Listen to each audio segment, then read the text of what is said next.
Okay, do you know what a pun is?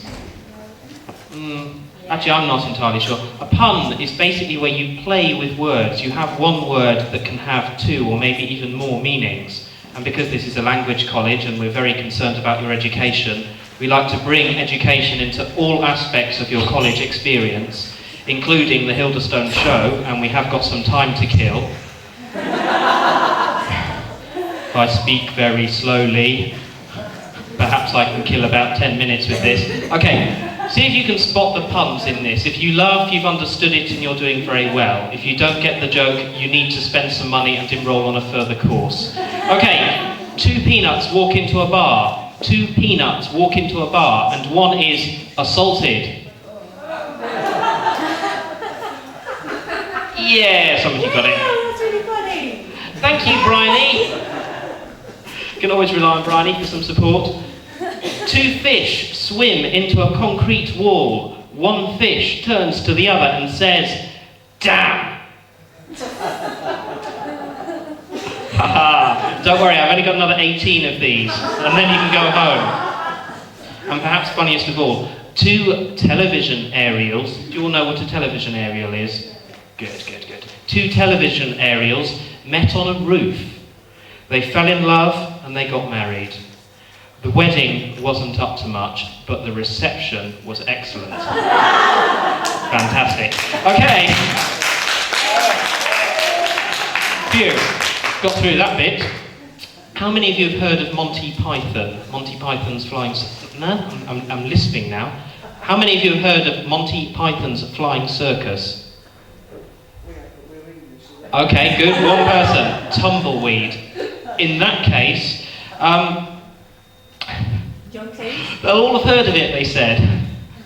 Go out on stage, just mention Monty Python and they will all have heard of it. Okay, Monty Python was actually a collection of comedy performers in, I don't know, ancient times, long before I was born, the 1970s, I think. Very, very famous in this country, and in the strong tradition of British comedy, quite peculiar. So, we chose our 2 most peculiar members of staff to perform this for you. Please welcome back Mr. Bean, John Carr, and also Peter Lawson. And welcome Peter Lawson's Flying Circus.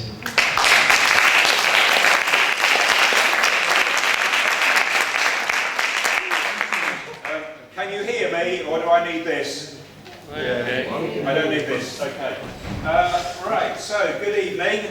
My name is John Cleese, and I'd like to welcome you to MontyPythonBrainTransplant.com. Would anybody in the audience like a new brain? We have a wide range of famous brains available, including Winston Churchill, William Shakespeare, Albert Einstein, and Ludwig van Beethoven. Who wants a new brain? Nobody? Good evening, sir. Please take a seat. Excuse me, sir. Where are you going with that chair? You told me to take a seat. When I said please take a seat, I meant please sit down, not please remove a chair. Now, what can I do for you? I don't know. What's your name? I've forgotten. Well, it says here that you are Fred Gumby and you've come here for a brain transplant. Am I correct? Yes. No. Yes.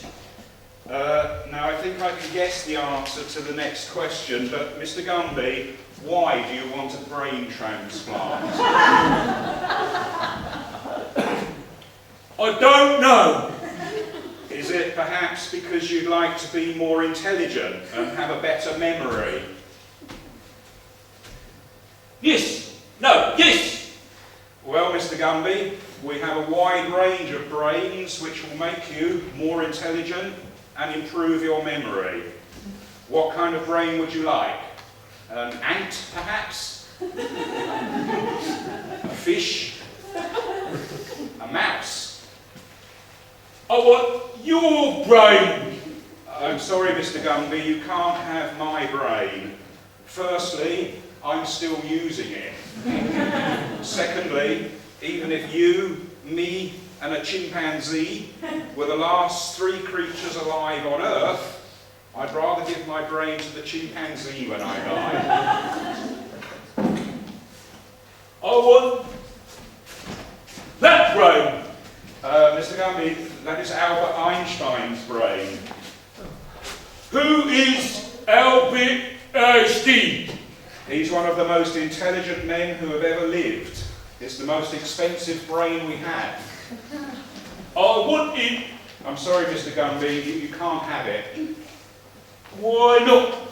Because, Mr. Gumby, you are without doubt the least intelligent life form I have ever met. I've grown plants that were more intelligent than you. I've studied bacteria and viruses which had better memories. I'm sorry, but Albert Einstein's brain is simply too big for your head. I want it. All right, Mr. Gumby, all right. Please come this way.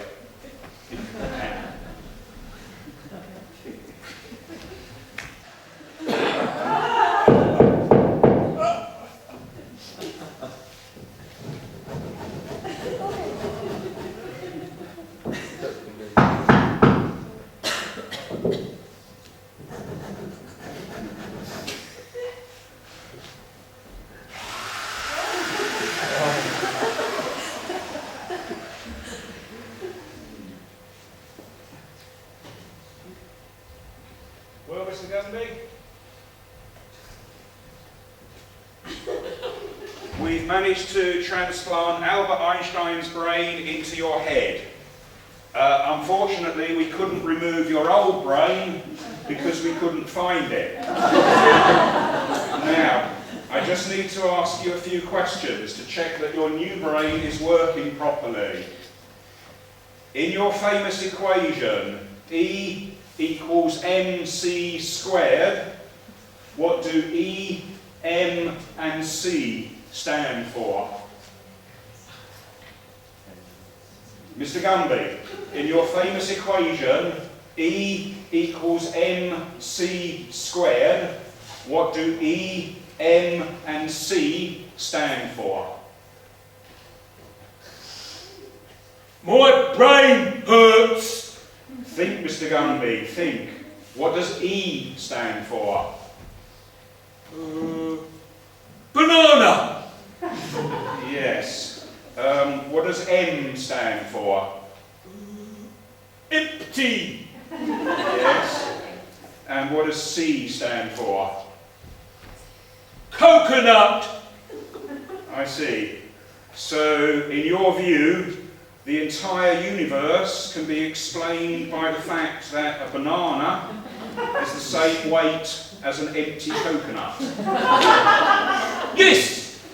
Well, Mr. Gumby, I hope you enjoy using your new brain, and I wish you good luck with your interview next week for the job of Professor of Physics at Oxford University. That'll be £250,000, please.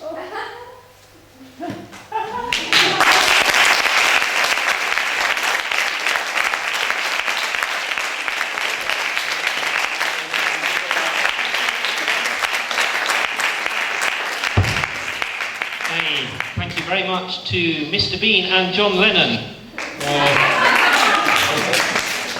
Was he Severus Snape? I can never quite make up my mind. Anyway.